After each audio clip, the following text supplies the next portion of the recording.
그리고 큰 소리로 가장 높으신 하나님의 아들이신 예수님, 저와 무슨 상관 있으십니까? 제발 저를 괴롭히지 마십시오 하고 외쳤습니다.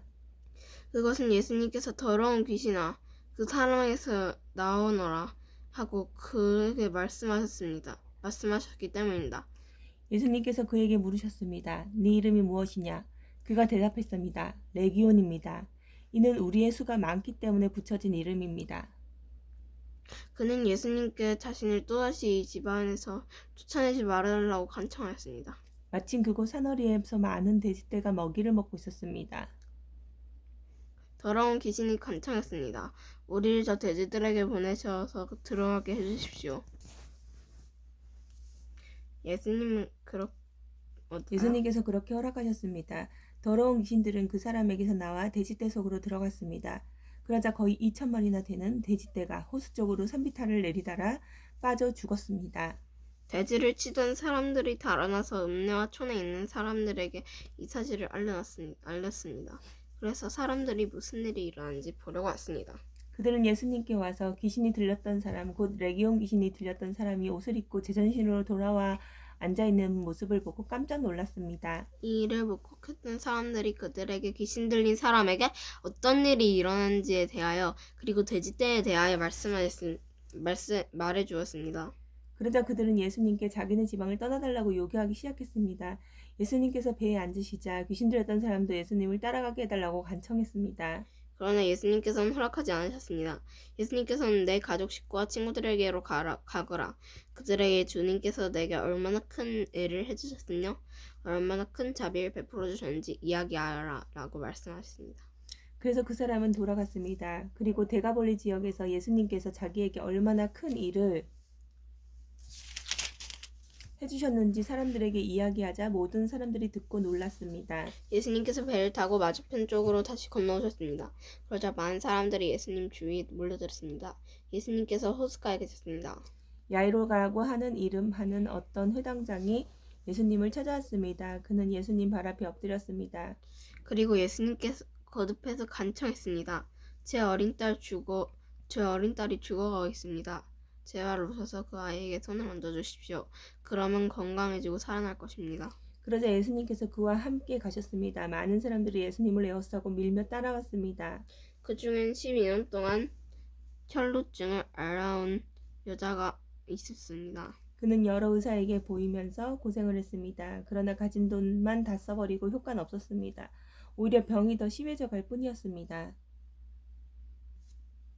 그러던 중 예수님에 대한 소문을 듣고 사람들이 팀을 끼어 예수님을 따라가다가 예수님의 옷에 손을 대었습니다. 그 여자는 옷에 손이 대기만 하여도 내가 나을 거야 하고 생각했습니다. 그 즉시 피가 흐르는 것이 멈췄습니다. 그녀는 자신의 병이 나은 것을 몸으로 느꼈습니다. 바로 그때 예수님께서 자신에게서 능력이 나가는 것을 느꼈습니다. 그래서 돌아서서 물으셨습니다. 누가 내 옷을 만졌느냐? 제자들이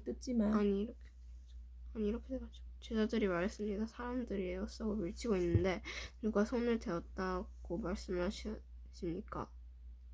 그러나 예수님께서는 손을 댄 여자를 찾으려고 둘러보셨습니다. 여자는 자기에게 일어난 일을 알고서 두려워 떨었습니다. 여자는 예수님의 발 앞에 엎드려 절하며 모든 사실을 말씀드렸습니다. 예수님께서 여자에게 딸아 네 믿음이 너를 낫게 하였다. 안심하고 가거라. 그리고 건강하게 지내라 하고 말씀하셨습니다. 예수님께서 계속 말씀하고 계실 때 회당장의 집에서 사람이 와 회당장에게 말했습니다. 따님이 죽었습니다. 왜 예수님을 계속 번거롭게 하십니까? 그러나 예수님께서는 이 말을 무시하시고 회당장에게 두려워 말고 믿기만 하여라 하고 말씀하셨습니다. 예수님께서는 베드로, 야고보 그리고 야고보의 동생인 요한 외에는 아무도 따라오지 못하도록 하셨습니다. 그들이 회당장의 집에 도착해 보니 몹시 소란스러웠습니다. 많은 사람들이 크게 소리를 내며 울고 있었습니다. 예수님께서 들어가셔서 사람들에게 어찌 소란을 피우며 울고 있느냐? 이 아이는 죽은 것이 아니라 자는 것이다 라고 말씀하셨습니다. 사람들은 예수님을 비웃었습니다. 예수님께서는 사람들 모두 내보내시고 아이의 부모와 제사장들과 함께 아이가 있는 방으로 들어가셨습니다. 그리고 아이의 손을 붙잡고 달리다굼이라고 말씀하셨는데 이는 번역하면 어린 소녀야 일어나라라는 뜻입니다. 그러자 12살 된 소녀는 즉시 일어나 걷기 시작했습니다. 이것을 보고 사람들은 놀랐습니다. 예수님께서 아무에게도 이 일을 알리지 마라라고 엄하게 말씀하셨습니다. 그리고 아이에게 먹을 것을 주라고 말씀하셨습니다. 예수님께서 거기를 떠나고 고향으로 가셨습니다. 제자들도 예수님을 따라갔습니다. 안식일이 되자 예수님께서 회당에서 가르치기 시작했습니다. 많은 사람들이 예수님의 말씀을 듣고 놀라움을 말했습니다. 이 사람이 어디서 이런 것을 얻었을까? 이 사람에게 있는 지혜는 어떤 것일까? 이 사람이 손으로 일으킨 기적은 어떤 것인가? 그는 목수가 아니냐? 그는 마리아의 아들이고 야고보, 요새, 유다 그리고 시몬의 형이 아니냐? 그의 누이들도 우리와 함께 있지 아니하냐? 그러면서 사람들은 예수님을 배척했습니다. 예수님께서 그들에게 예언자가 고향과 친척과 자기 집을 제외하면 어느 곳에나 존경을 받는다 라고 말씀하셨습니다. 예수님께서는 몇 명의 환자에게 손을 얹어 고쳐주셨을 뿐 많은 기적을 일으킬 수 없었습니다. 예수님께서는 그들이 믿지 않음에 놀라셨습니다. 그 후 예수님께서 마을을 두루 다니시며 가르치셨습니다. 예수님께서 12제자를 불러 2사람씩 보내기 시작하셨습니다. 그리고 그들에게 더러운 귀신을 쫓는 권세를 주셨습니다. 예수님께서 제자들에게 명하기를 여행할 때는 지팡이 외에 아무것도 가지고 다니지 말고 빵이나 가방도 가지지 말며 주머니에 돈도 넣고 다니지 말라고 하셨습니다. 또한 신만 신고 옷도 2벌씩 갖지 말라고 하셨습니다. 예수님께서 이어서 말씀하셨습니다. 어느 집에 들어가든지 마을을 떠날 때까지 거기 머무르도록 해라. 너희를 받아들이지 않거나 말씀에 귀를 기울이지 않으면 그곳에서 나올 때 신발에 묻은 먼지를 털어버려서 그들에게 증거로 삼아라. 제자들은 가서 사람들에게 회개하라고 전하였습니다. 또 많은 귀신들을 쫓아내고 많은 환자들에게 기름을 부어 병을 고쳐주셨습니다. 예수님의 이름이 널리 알려져서 헤롯 왕도 예수님의 소문을 들었습니다. 사람들은 세례자 요한이 죽은 사람들 가운데서 살아난 거야. 그러니까 이런 기적이 그분에게서 나오는 거야 하고 말씀하셨습니다. 어떤 사람들은 이렇게도 말했습니다. 그분은 엘리야다. 또 다른 사람들은 그분은 옛날에 있었던 예언자가 똑같은 예언자야 라고 말했습니다. 헤롯이 이런 소리를 듣고 말했습니다. 내가 목을 잘라 죽인 요한이 다시 살아났구나. 예전에 헤롯은 요한을 잡아 오게 하여 감옥에 가둔 적이 있었습니다. 이는 헤로디아와 관련된 일로 헤롯이 자기 동생 빌립의 아내인 헤로디아를 아내로 삼아버렸기 때문입니다. 요한은 헤롯에게 자기 동생의 아내를 자기 아내로 삼는 것은 옳지 않습니다. 라고 말하곤 하였습니다. 그래서 헤로디아는 요한을 미워하였습니다. 헤로디아는 요한을 죽이고 싶었지만 그럴 수 없었습니다. 그것은 요한이 의롭고 거룩한 사람이라는 것을 아는 헤롯이 요한을 두려워했기 때문입니다. 요한의 말이 듣기에는 그래서 요한을 살려두었습니다. 요한의 말을 듣기에는 괴로웠지만 그의 말을 즐겨 들었습니다. 그런데 요한을 죽일 수 있는 좋은 기회가 왔습니다. 자기 생일에 헤롯의 고관들과 천부장들, 갈릴리의 기본들을 초청해서 잔치를 베풀었습니다.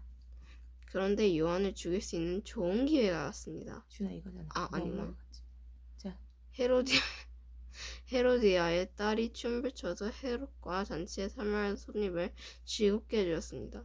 그래서 헤롯 왕이 소녀에게 말했습니다. 내가 원하는 것을 말해라. 그러면 그것을 선물로 주겠다. 헤롯은 네가 무엇을 달라고 하든지 다 주겠다. 내 나라의 절반이라도 말이다 하고 맹세했습니다.